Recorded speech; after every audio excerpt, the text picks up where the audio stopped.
Olá, seja muitíssimo bem-vindo, bem-vindo ao meu canal. Hoje, segunda-feira, dia 29 de abril. Veja bem, 29 de abril, quinta semana da Páscoa.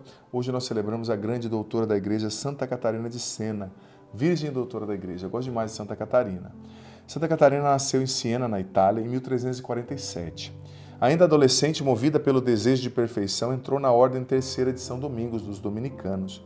Cheia de amor por Deus e pelo próximo, trabalhou incansavelmente pela paz e concórdia entre as cidades, defendeu com ardor os direitos e a liberdade do Papa e promoveu a renovação da vida religiosa. Escreveu importantes obras de espiritualidade, cheias de boa doutrina e de inspiração celeste. Morreu em 1380. Santa Catarina de Siena foi uma mística também, né? As visões, Deus falava com ela assim diretamente, né?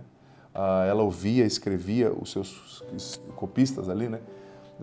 Escreviam tudo que Deus falava para ela. Tem um livro, O Diálogo, que é fantástico, que é um diálogo dela com o Pai, com o Filho, com o Espírito Santo, mais com o Pai, né? Mas é muito interessante. Vale a pena ler, viu? Se você é novo, nova aqui no canal, por gentileza, amado filho, amada filha, se inscreve agora no canal para ajudar o Padre a evangelizar. Ative o sininho das notificações para você saber quando entrarem coisas novas. Deixa agora seu joinha, like, curtida nesse vídeo para você ajudar o Padre a evangelizar. Escreve aqui nos comentários seus pedidos de oração, o nome das pessoas, as situações, o Padre vai rezar. E compartilha o link desse vídeo com todos os seus contatos, tá? Com todas as pessoas que precisam receber essa palavra. Nos grupos de WhatsApp também. O Evangelho está em João, capítulo 14, versículos do 21 ao 26. Naquele tempo disse Jesus aos seus discípulos: quem acolheu os meus mandamentos e os observa, esse me ama. Ora, quem me ama será amado por meu Pai. Eu o amarei e me manifestarei a ele. Judas, não Iscariotes, disse-lhe: Senhor, como se explica que te manifestarás a nós e não ao mundo? Jesus respondeu-lhe: se alguém me ama, guardará a minha palavra, e o meu Pai o amará, e nós viremos e faremos nele a nossa morada.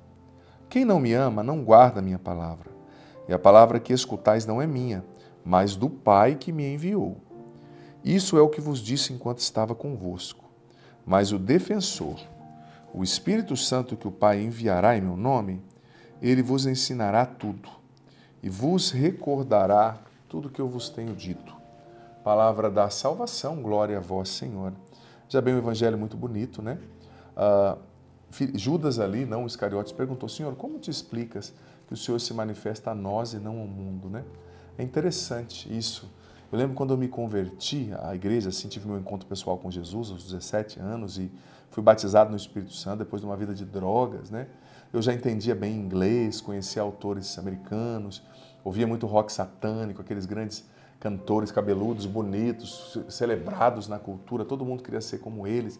Aí eu fui ao encontro da igreja, tive um encontro pessoal com Jesus e na simplicidade daquele encontro, com os pregadores simples, alguns até semi-analfabetos, eu descobri uma riqueza tão grande que foi o batismo no Espírito Santo, o encontro pessoal com Jesus. E eu também me fiz essa pergunta na época, como um adolescente ali, né? Uai, como te explica, Senhor, que o Senhor se manifesta a nós, esse povo simples aqui, foi num colégio, né, o retiro, no final de semana, um colégio simples, municipal ali, né? Como te explica? O Senhor explica que o Senhor se manifesta a nós aqui nesse colégio. Recebi uma graça tão grande, fui liberto da droga, da maconha, da bebida, da cocaína, da base de crack, de tanta coisa. E o Senhor não se manifesta ao mundo, aos milhares de jovens, aos milhares de pessoas importantes desse mundo, os cantores cabeludos, que naquela época eram os deuses dos jovens, né? Desculpa a analogia, todo mundo adorava. Infelizmente era assim, né? Uma idolatria, enfim, era assim que funcionava. E eu fiquei com essa dúvida. Aí depois eu comecei a ler o Evangelho, sabe, entender o Evangelho e percebi o seguinte, aquilo que Jesus disse, né, no Evangelho de Mateus e de Lucas: Pai, eu te louvo, porque o Senhor escondeu a riqueza, a profundidade do Evangelho aos sábios e entendidos deste mundo e a manifestou aos humildes, para confundir a sabedoria desse mundo, né? É uma riqueza tão grande que Deus manifesta àqueles, a poucos, a simples, a humildes, a pobres.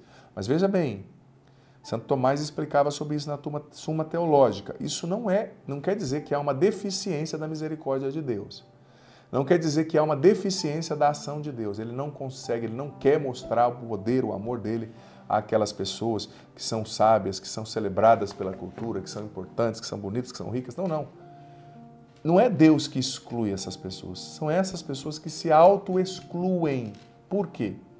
Em virtude da sua soberba, em virtude da sua vaidade, em virtude do seu amor próprio desordenado, cego, louco, né? E São Paulo também disse, se eu não me engano, foi na carta aos Romanos, que Deus escolheu o que era desprezado para esse mundo, o que não tinha valor, para confundir o que é sábio, o que é celebrado nesse mundo.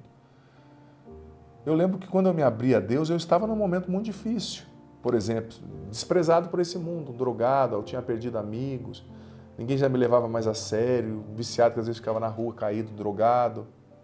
Mas Deus se manifestou a mim. Por quê? Porque no auge da minha fragilidade, eu me abri a Deus. Eu fui mais humilde, eu fui mais dependente, eu reconheci que eu precisava de ajuda. Olha, você não pode ajudar ninguém que não reconhece que precisa de ajuda. Por exemplo, um viciado em droga, um adicto. A maioria das clínicas de recuperação, elas não aceitam a pessoa que não aceita que precisa de ajuda, que não aceita que precisa de ajuda para mudar. Se a pessoa não aceita que tem um vício, que não consegue ir contra o vício sozinha e não busca ajuda, a pessoa não vai conseguir sair do vício. E a pessoa muito cheia de si, muito sábia, muito celebrada, muito inteligente, muito doutorado, muito mestrada, eu sei muito, eu viajei o mundo, ela interpreta no seu orgulho, na sua loucura, na sua vaidade, que ela não precisa de Deus, que ela não precisa da igreja, ela se sente grande demais para Deus, para a igreja. Quantas pessoas às vezes vêm na Canção Nova, vêm numa igreja e dizem, olha, o que vocês estão fazendo aqui é até mais ou menos, mas eu, o grande eu, o poderoso eu, sou grande demais para isso aqui. Eu viajei o mundo, eu falo outras línguas, eu estudo, ou eu tenho dinheiro, ou eu tenho terra, eu tenho uma caminhoneta, grande coisa que você tem, ó, isso aí diante de Deus não é nada. O que eu tenho, o que eu sei, diante de Deus não é nada, porque nós somos pó, nós viemos do pó e vamos voltar para o pó, né? Por isso que o livro do Eclesiástico diz que há mais proveito num velório do que numa festa. Porque numa festa todo mundo está curtindo, ninguém pensa em nada. No velório todo mundo olha para o cadáver e pensa no seu fim. Entende? Eu sou finito, eu não sou nada. Por mais que nós saibamos e tenhamos coisas, tenhamos dinheiro, nós não somos nada. E ó, tudo que a gente tem, sabe, não estalar de dedo pode mudar, a gente pode perder. Quantas pessoas perdem tudo que tem? Quantas pessoas... Eu fico pensando no Michael Schumacher, por exemplo, aquele grande vencedor da Fórmula 1, um cara admirado no mundo inteiro. Teve aquele acidente, né, descendo lá do esqui, esquiando, e, pelo que me consta, né, se eu estiver errado, alguém me corrige nos comentários, está vegetando até hoje, há mais de 10 anos. Uma hora para outra, um cara bonito, um cara rico, um cara inteligente, um cara trilionário, perdeu tudo, está vegetando. Ou seja, nós não somos nada. De uma hora para outra a gente pode perder tudo. Então a gente precisa aprender a confiar mais em Deus do que na gente mesmo. A gente precisa aprender a ser mais humilde, a gente precisa aprender a se abrir a Deus.